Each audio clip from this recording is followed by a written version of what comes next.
Hello दोस्तों, मेरी आज की कहानी है ईश्वर का न्याय। माँ, आपको पता है कल हम पिकनिक जा रहे हैं और आपको भी हमारे साथ चलना ही पड़ेगा। जब से पापा गए हैं तब से आप कहीं जाते ही नहीं हैं। इस बार आपको हमारे साथ चलना ही पड़ेगा। देखना, वहाँ बहुत अच्छा लगेगा आपको। शाम को ऑफिस से आने के बाद रमेश अपनी माँ कावेरी जी को बोल रहा था, जिसे सुनकर कावेरी जी खुश तो बहुत हुए, लेकिन तभी उनकी नज़र किचन में खड़ी अपनी बहू मानवी पर पड़ गई, जो उन्हें घर घूर घूर कर देख रही थी। वो मन ही मन कूर रही थी, इसलिए कावेरी जी कुछ नहीं बोली और चुपचाप अपने कमरे में आ गई। पिकनिक जाने का मन तो उनका भी बहुत था, क्योंकि उनके पति राम किशन जी के जाने के बाद वह अपने आप को अकेला महसूस करती थी। लेकिन बहू का गुस्सा देखकर अपने बेटे रमेश को कुछ नहीं बोल पाई और चुपचाप अपने कमरे में आकर सो गई। अगले दिन कुछ सुबह कावेरी जी अपने काम में लगी हुई थी, तभी उनकी बहू मानवी अपने दोनों बच्चों को उठाते हुए बोली, रिया और प्रशांत, जल्दी उठो बेटा और जल्दी से नहा धोकर तैयार हो जाओ, वरना हम आपको यहीं छोड़कर चले जाएंगे। इतना सुनते ही दोनों बच्चे अपनी आंखें मसलते हुए उठे और बोले, आज हम कहाँ जा रहे हैं अम्मा? मम्मा, अरे आपको पता नहीं है क्या? आज हम पिकनिक जा रहे हैं। इतना सुनते ही रिया और प्रशांत खुशी से दौड़ते हुए उठे और बाथरूम की तरफ नहाने के लिए भागे। पहले मुझे नहाना है बोलकर दोनों भाई बहन आपस में झगड़ा करने लगे, जिसे देखकर कावेरी जी उनके पास आकर समझाते हुए बोली, अरे बेटा, झगड़ा क्यों कर रहे हो? एक मेरे वाले बाथरूम में जाकर नहा लो। कावेरी जी का इतना कहना हुआ कि उनकी बहू मानवी उन्हें घूरते हुए बोली, ये बीच में कूदने की आदत आपकी गई नहीं है ना बहू? मैं तो बस बच्चों को समझा रही थी कि धीरे से बोलकर कावेरी जी की चुपचाप रसोई घर में चली गई। तभी बाहर से रमेश की आवाज़ आई, मानवी, मैं ऑफिस जा रहा हूँ, मेरा टिफ़िन पैक पैक है ना? मानवी कमरे में थी, इसलिए कावेरी जी ने बाहर आकर रमेश को टिफ़िन पकड़ा दिया। तो रमेश ने मुस्कुराकर पूछा, आज क्या है खाने में? तेरे पसंद के कोफ्ते और लच्छे पराठे रखे हैं बेटा। कावेरी जी बोल रही थी कि तभी मानवी भी वहाँ आ गई और कावेरी जी की तरफ घूरते हुए बोली, रमेश, इसमें तुम्हारा मनपसंद मिक्स वेज फ्रूट रायता भी रखा है, साथ में मीठा भी है। माँ और पत्नी की बात सुनकर रमेश ने हंसकर कहा, तुम दोनों के जैसे भी माँ और बीवी हो तो इंसान खाकर मोटा नहीं होगा तो और क्या होगा। तभी मानवी मुंह बनाते हुए बोली, आखिर पति है आप मेरे, इतना काम करते हैं तो अच्छा खाना तो बनता है ना। तो रमेश मुस्कुराता हुआ जैसे ही बाहर निकला तो मानवी ने तुरंत कावेरी जी से कहा, आपको अपनी तारीफ करवाने का ज़्यादा ही शौक है ना? क्या जताना चाहती थी आपकी? आप खाना बनाती है, आप ही बेटे के सारे काम करती है। नहीं बहू, वो तो रमेश ने पूछा इसलिए मैंने बोल दिया, वरना मेरा ऐसा कोई मतलब नहीं था, कावेरी जी ने डरते हुए कहा। तो मानवी चीखती हुई बोली, तो और क्या मतलब था आपका? मुझे नीचे गिराना चाहती थी आप? अच्छे से जानती हूँ मैं तुम्हें। अब बैठी बैठी मेरा मुंह क्या ताक रही है? जाइए और मेरे लिए अच्छी सी चाय बनाकर लाइए, और खबरदार, जो एक कप से ज़्यादा बनाई तो आपको चाय नुकसान करती है, केवल मेरे ही बनाना। तो कावेरी जी चुपचाप उठकर किचन में चली गई, क्योंकि बहू का इस तरह का बर्ताव करना रोज का काम था। लेकिन ये और बात थी कि वो उनके बेटे रमेश के सामने ऐसा कभी नहीं करती थी। लेकिन जब से रमेश ने कावेरी जी से पिकनिक पर चलने के लिए कहा, तब से मानवी के दिमाग में तूफान उठा हुआ था। वो मन ही मन रही थी कि तभी कावेरी जी ने चाल लाकर मानवी के सामने रख दी। और जैसे ही वापस जाने लगी तो मानवी ने कहा, आज खुश तो बहुत होगी आप। कावेरी जी कुछ समझ नहीं पाई और मानवी की ओर देखने लगी। तो उसने कहा, अरे इतनी जल्दी भूल गई, पिकनिक पर नहीं जाएंगे क्या? अरे नहीं बहू, मैं कहाँ पिकनिक जा रही हूँ, वो तो रमेश ने ऐसे ही बोल दिया होगा। बोलकर कावेरी जी घबराते हुए वहाँ से जाने लगी। तो मानवी ने फिर से कहा, सुन बुढ़िया, जा कहाँ रही हो, मेरी एक बात कान खोल कर सुन लो। इस बार जब रमेश पिकनिक जाने के लिए कहे तो आपको मना करना है, बोल देना है कि तबीयत ठीक नहीं। नहीं, इस उम्र में चलना नहीं जाता। कोई भी बहाना करके मना कर दीजिएगा, वरना मुझसे बुरा कोई नहीं होगा। कावेरी जी की खामोशी से सिर हिलाकर कमरे में चली गई। मानवी आए दिन रमेश के ऑफिस जाते ही कावेरी जी को कुछ न कुछ ताना सुनाती रहती थी, लेकिन कावेरी जी घर की सुख शांति के कारण चुप रहती और बहू का बर्ताव सहती रहती। कमरे में जाकर कावेरी जी अपने पति राम किशन जी की तस्वीर के सामने बैठकर रोने लगी। मेरा परिवार तो जैसे खत्म ही हो गया, अपने ही लोगों के बीच बैठने का अधिकार छीना जा रहा है। आप तो चले गए, लेकिन मुझे अकेला छोड़ गए। चाहकर भी बेटे का सहारा नहीं ले सकती। बेटे पर तो जैसे एक माँ का हक ही नहीं रहा। सब इस बहू का है, यहाँ कोई अपना ही नहीं। ना तो कहीं जाने देती है, अगर बेटा चाहे तो बहाना बनाकर घर में छोड़ जाती है। मेरा ही घर में मेरे लिए जेल हो गया है और बेटा सोचता है कि मैं कहीं जाना नहीं चाहती। आप ही बताइए मैं क्या करूं? कावेरी जी बस आंसू बहाती जा रही थी। तभी बाहर से रिया और प्रशांत की आवाज़ आई, मम्मा हम तैयार हो गए हैं, आप भी जल्दी से तैयार हो जाओ। पापा अभी पहुंचने वाले हैं। अरे पहुंचने वाले नहीं, मैं तो पहुंच ही गया हूँ। आप लोग अभी तक तैयार नहीं हुए हो क्या? बाहर से आते हुए रमेश ने कहा। तभी मानवी ने एक बड़ा सा बैग लाकर ड्राइविंग टेबल पर रख दिया और बोली, सब तैयार है।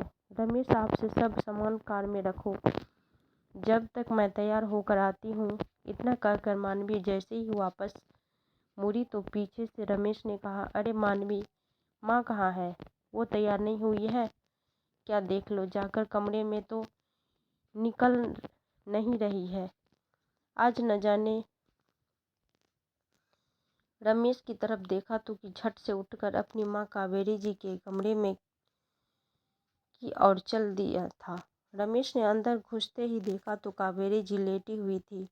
उसने कहा, माँ आप अभी तक तैयार क्यों नहीं हुई? देर हो रही है, चलिए जल्दी से उठकर तैयार हो जाइए। बेटा तबीयत ठीक नहीं लग रहा है, चक्कर आ रहे हैं, अब तो चला भी नहीं जाता। खा मत खा, तुम लोग भी परेशान हो जाओगे। मैं घर ही रहती हूँ, कावेरी जी ने कहा। तो रमेश बोला, ऐसे नहीं चलेगा माँ, मैं कुछ नहीं सुनूंगा। चुपचाप उठकर जल्दी से तैयार हो जाइए और हमारे साथ चलिए। कहते हुए रमेश ने उनका माथा छूकर देखा तो माँ न तो बुखार है, न ही देखने से ऐसा कुछ लग रहा है कि आपको भी ना घर में रहने की आदत हो गई है। बाहर जाइए तो देखना, आपको अच्छा लगेगा और तबीयत भी ठीक हो जाएगी। रमेश तो बोलते जा रहा था, लेकिन पीछे खड़ी मानवी दरवाजे से सब देख रही थी और बार बार कावेरी जी को न जाने के लिए इशारे कर रही थी। उसकी गुस्सैल आंखें देखकर कावेरी जी की अपने बेटे को हामी भरने की हिम्मत ही नहीं हो रही थी, लेकिन रमेश उन्हें साथ ले जाने के जिद पर अड़ा हुआ था। तभी पीछे से मानवी की आवाज़ आई और, अरे रमेश, जब माँ जी नहीं जाना चाहती तो क्यों जिद कर रहे हो? आराम ही करने दो ना। मानवी, मैं जानता हूँ कि माँ को कुछ नहीं हुआ है, वो साथ जा सकती है, कोई प्रॉब्लम नहीं आएगी। तुम तैयार होकर आओ, माँ को मैं लेकर आती हूँ। मानवी ने सुनकर आग बबूला हो गई, लेकिन रमेश के सामने कुछ बोल नहीं पाई। वापस कमरे में आकर गुस्से से एक फूलदान उठाकर जमीन पर दे मारा और बोली, इतने साल तक इस बुढ़िया ने राज किया और अब भी बेटा इसके वश में रहता है। आज घर के बाहर इसका आखिरी कदम होगा। इसके बाद कभी चलने को नहीं कहेगी। बड़बड़ाते हुए मानवी तैयार होने लगी। थोड़ी देर में रमेश कावेरी जी को भी तैयार कर लिया था, लेकिन कावेरी जी जानती थी कि आज उन पर गाज गिरने वाली है। मानवी अब चैन से नहीं बैठेगी।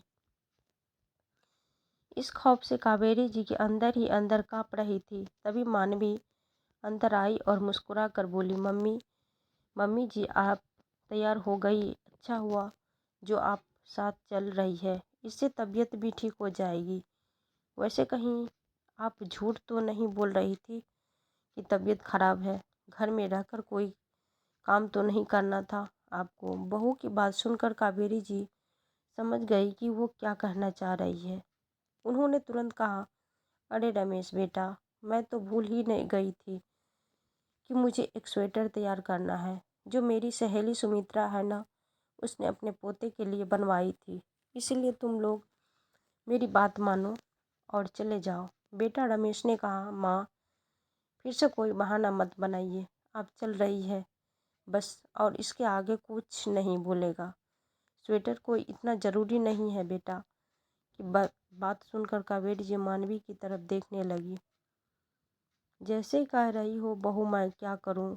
अब रमेश तो मान ही नहीं रहा, लेकिन मानवी गुस्से से पैर पटकती हुई बाहर चली आ गई और कार में जाकर बैठ गई। रिया और प्रशांत पहले से ही कार में बैठे हुए थे। पीछे से रमेश भी कावेरी जी को लेकर आ गया और सब लोग पिकनिक के लिए निकल गए।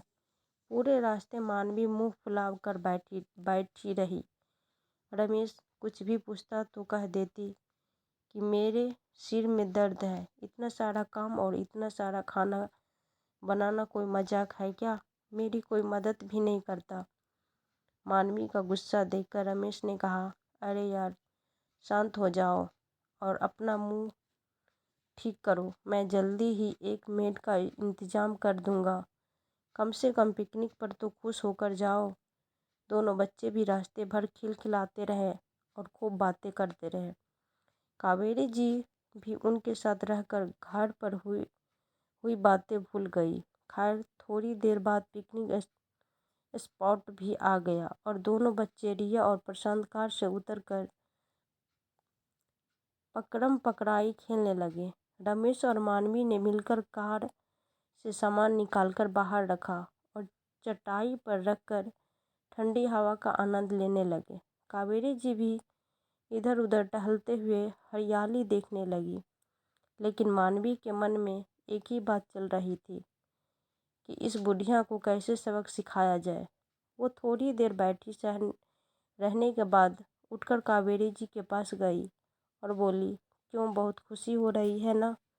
बाहर आकर कावेरी जी उसकी आवाज़ सुनकर डर सी गई। उन्होंने रमेश की तरफ देखा तो वो दोनों बेटियों के साथ गेम खेलने में बिजी हो गया था। उसका ध्यान अब खेल में था। कावेरी जी का डरता हुआ चेहरा देखकर मानवी ने कहा, मम्मी जी आप तो डरी हुई लग रही है। देखिए हम यहाँ से ज़्यादा ऊंचाई पर नहीं है। अगर यहाँ से आपको धक्का दे दूँ तो? ये सुनकर कावेरी जी के होश उड़ गए। वो पसीना पोंछते हुए कांपती हुई आवाज़ में बोली, बहू ये तुम क्या कह रही हो? बेटा सामने है, कुछ तो सोचो। तुम इस हद तक कैसे गिर सकती हो? देख बुढ़िया, मेरे रमेश को कुछ पता नहीं चलेगा। वो तो यही सोचेगा कि आपका पैर फिसल गया होगा। और वैसे ज़्यादा चिंता मत कीजिए, ये कोई पहाड़ी नहीं, बस एक टीवा ही है, इसलिए तुम मरोगी नहीं। बस हड्डी टूटेगी, लेकिन फायदा ये होगा कि फिर कभी खुदक कर हमारे साथ चलने के लिए तैयार नहीं होगी। कावेरी जी समझ गई थी कि मानवी ये सब क्यों कह रही है, लेकिन उसकी भी क्या गलती थी। रमेश ने उसकी बात ही नहीं सुनी तो उन्होंने कहा, बहू मैंने कितना मना किया था लेकिन रमेश नहीं माना, तो अब इसमें मेरी क्या गलती? हाँ तो माँ जी, वही तो मैं कह रही हूँ कि आपकी कोई गलती नहीं है, लेकिन अब आपको यहाँ से गिरना ही पड़ेगा, कहकर मानवी रमेश की तरफ देखते हुए आगे बढ़ी और कावेरी जी का हाथ पकड़ लिया। वो एक छोटी सी पहाड़ी का किनारा था, ज़्यादा गहरा तो नहीं, लेकिन गंभीर चोट लगने की पूरी आस थी।